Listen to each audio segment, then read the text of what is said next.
자, 그 다음에는 철근 이은 방법입니다. 철근 이은 방법은 가스 압접과 슬리브 조인트, 나사이음, 캐드 웰딩이 있고요. 근데 캐드 웰딩 같은 경우에는 실질적으로 폭약을 넣어서 철근과 철근 사이에 폭약을 넣어가지고 순간적으로 폭발하면서 이게 접합이 되게 하거든요. 근데 이게 그 화재 위험성과 안전성 때문에 현재는 하지 않고 있습니다.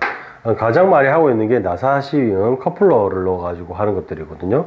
보통 이제 35mm 이상 되는 철근 같은 경우에는 겹치음이 안 되잖아요. 그러다 보니까 나사이음을 하고 있는 상황이고요. 슬리브 조인트도 약간 좀 비슷한 형태입니다. 슬리브를 가운데 두고 양쪽으로 철근을 이렇게 끼우는 거죠. 슬리브라고 보면 이렇게 끼우는 거죠. 철근을. 그 다음에 가스 압접인데 가스로 서로 철근과 철근을 녹이는 거죠. 그래서 이게 붙는 성질을 말합니다. 그러다 보니까 접합부가 철근 직경의 1.5배 이상, 용접 돌출부가 1.5배 이상, 그 다음에 철근의 중심축 편심량은 철근 직경의 0.2D 이상, 그 다음에 엇갈림은 0.25D 이하로 해야 된다라는 규정이 있습니다. 그 정도만 보시면 될 것 같고요. 그 다음에 이제 지락스 스플라이스라는 게 있습니다. 지락스 스플라이스 슬리브를 두고 두 철근을 끼우죠. 그리고 망치로 때려버립니다. 때려가지고 이은 방법입니다. 그래서 보시면은 이런 식으로 겹치 미음을 하거나 아니면 슬리브 압착을 하거나 가스 압착을 하거나 철근을 녹이는 거죠. 아니면 커플러를 넣거나 아니면 슬리브 철근과 철근 사이에다가 슬립을 끼워서 모르타르를 주입해서 하거나 뭐 에폭시를 지급하거나 또 아니면 용접을 하거나 그런 식으로 하는 겁니다. 그래서 여기 보면 이제 커플러 사진이고요. 이거는 이제 용접을 하는 거죠. 그래서 철근 이은 방법, 기계적 이은 방법에 대해서만 정리하시면 될 것 같습니다. 철근의 정차 및 피복 두께입니다. 철근 정차 보면은 상부근, 최상층의 경우 상부근 40D, 이거는 25D. 기둥이 있다. 중간층은 40D. 40D 여기서부터 40D예요. 여기는 여기서부터 40D고, 25D. 이제 어디서 40D고 25D인지만 확인하시면 되고요. 보통 콘크리트는 25D, 40D, 뭐 경영 콘크리트는 30D, 30, 50D로 하고, 철근의 지름이 다를 경우에는 어떤 기준? 가는 철근을 기준으로 한다. 요거 중요합니다. 요거 체크하시고요. 그 다음 피복 두께는 외우셔야 돼요. 피복 두께는 외우셔야 됩니다. 가장 시험에 많이 나오는 것들은 이제 수중 콘크리트, 수중에 타설하는 콘크리트는 피복 두께 100이다 라는 거. 그 다음에 영구히 흙에 묻히는 콘크리트는 80이다. 요 정도 아시고요. 그 다음에 D35 초과, D35 이상, D29, 25, 16. 그 다음 보기둥일 경우에는 30, 20, 40, 60, 50, 40. 이런 식으로 순차적으로 된다라는 거 암기하시기 바랍니다. 암기하셔야 돼요. 피복 두께는. 그 다음에 철근의 부동 테마. 철근의 부동 테마 뭐냐면 이거예요.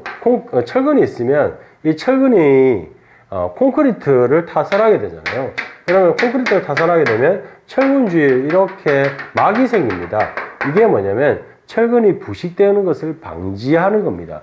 근데 외부에 크랙이 생겼다. 콘크리트 표면에 크랙이 생겼다. 그래서 여기 빗물이 들어오고 공기가 들어온다. 그러면 이 부동 태막이 깨지게 되죠.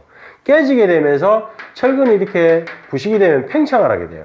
그러면서 콘크리트가 표면이 벌어지게 만듭니다. 균열이 크게 발생하게 만들죠. 이런 것들이 탄산화라고 합니다. 탄산화. 굉장히 위험하죠. 이러다 보면 결국은 구조물에 악영향을 미치게 되고 내구성이나 구조 내력이나 이런 것들이 저하되기 시작합니다. 자, 그 다음에 뭐 그런 내용이니까 그 내용을 읽어보시면 되고요. 석회가 CaO가 석회질이죠. 석회가 물과 만나면 CaOH2 수산화칼슘이 만들어지고 이게 이산화탄소와 접하게 되면 탄산칼슘이 생기면서 물이 생긴다. 그런 중성화에 대한 흐름입니다.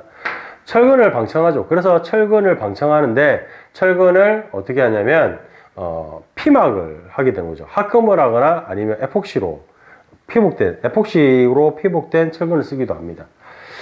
그 정도로 보시면 될 것 같고요. 한번 읽어보세요. 그 다음에 철근 프리팹인데 철근을 보통 현장에서 조립 가공을 합니다. 밴딩 처리를 하거나 그 다음에 갈고리를 만들거나 이런 처리를 하죠.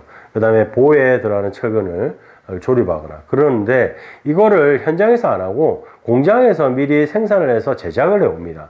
그러다 보면은 현장에서 발생하는 로스나 이런 것들이 확실히 줄겠죠. 우리가 현장용으로 기립밭이라고 하는데 그런 나오는 것들이 줄게 됩니다.